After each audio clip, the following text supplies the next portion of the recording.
Saya Cindy Andikasari, absen 11, akan menjelaskan masalah ekonomi. Masalah ekonomi dibagi menjadi dua, yaitu masalah ekonomi klasik dan modern. Masalah pokok ekonomi klasik dibagi menjadi tiga. Yang pertama, produksi. Barang apa yang akan diproduksi? Tahu susu. Bagaimana cara memproduksi? Pemilihan bahan baku kedelai, perendaman, penggilingan, pemasakan, penyaringan, pengumpulan, pencetakan, dan penguningan. Yang kedua, distribusi. Cara mendistribusikannya menghubungi orang-orang seperti penjual sayur keliling dan sejenisnya. Yang ketiga, konsumsi. Biasanya tahu susu dibuat menjadi lauk dan biasanya dibeli di tukang sayur atau pasar. Masalah pokok ekonomi modern.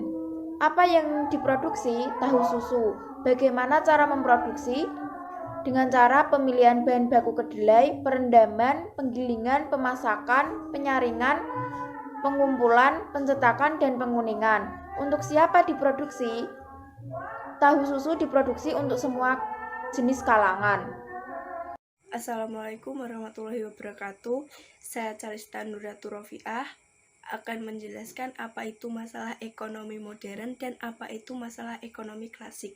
Yang pertama, masalah ekonomi modern. Masalah ekonomi modern yaitu masalah yang dialami pada zaman sekarang yang meliputi what, how, dan for whom.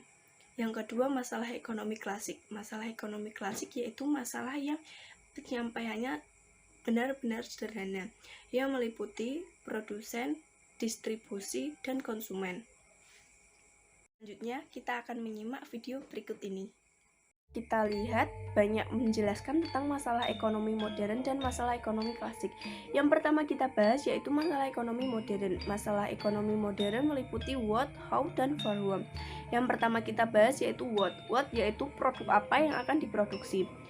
Di video itu, produk yang akan diproduksi yaitu kain batik. Dan contoh ini kita bisa melihat bahwa batik banyak digunakan di Indonesia maupun di luar Indonesia. Kasih penjelasan video mengenai masalah ekonomi modern dan masalah ekonomi klasik. Apabila ada kesalahan kata mohon dimaafkan. Terima kasih. Wassalamualaikum warahmatullahi wabarakatuh. Assalamualaikum warahmatullahi wabarakatuh. Perkenalkan, nama saya Aprilania Alifandra, absen 4. Jadi, saya akan mengidentifikasikan tentang masalah ekonomi suatu produk. Tapi sebelum itu, saya akan menjelaskan tentang pengertian masalah ekonomi. Masalah ekonomi adalah ketidakseimbangan antara kebutuhan manusia yang tidak terbatas dengan alat pemuas kebutuhan yang jumlahnya terbatas. Masalah ekonomi terbagi menjadi dua, yaitu masalah ekonomi klasik dan masalah ekonomi modern. Untuk masalah ekonomi klasik dapat digolongkan menjadi tiga permasalahan utama, yaitu yang pertama ada masalah produksi, yang kedua ada masalah distribusi, dan yang ketiga ada masalah konsumsi. Sedangkan untuk masalah ekonomi modern dapat digolongkan menjadi tiga permasalahan utama juga, yaitu what yang artinya apa barang yang diproduksi dan seberapa banyak. Yang kedua ada how, bagaimana cara memproduksi barang tersebut. Dan yang ketiga ada for whom yang artinya untuk siapa barang tersebut diproduksi. Kacang kedelai hitam digunakan sebagai bahan utama pembuatan kecap. Sedangkan Indonesia merupakan salah satu negara dengan penghasil kacang kedelai hitam terbaik di dunia.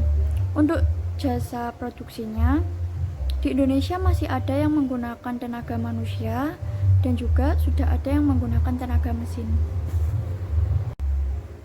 Produk ini dapat didistribusikan melalui sales yang menjual produk ini ke warung-warung, toko, pasar, maupun supermarket yang ada di berbagai daerah di Indonesia.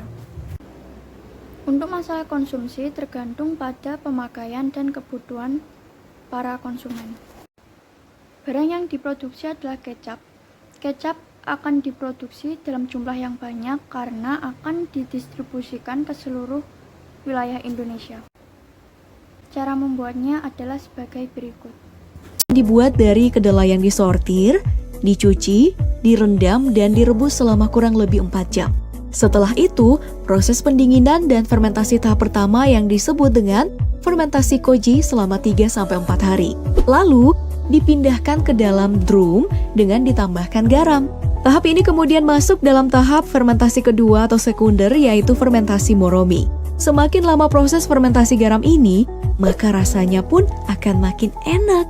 Dari proses ini, bakteri Lactobacillus delbrueckii dan Ragi saccharomyces akan bermunculan. Inilah yang membuat kecap memiliki aroma dan rasa yang khas. Selanjutnya, sari kedelainya diambil dengan beberapa kali proses penyaringan dan dimasak sampai kental. Setelah dimasak, kecap disaring lagi nih, hingga siap dikemas. Karena kecap merupakan bahan setengah jadi kecap akan dimasak dulu, baru dikonsumsi saat sudah menjadi makanan.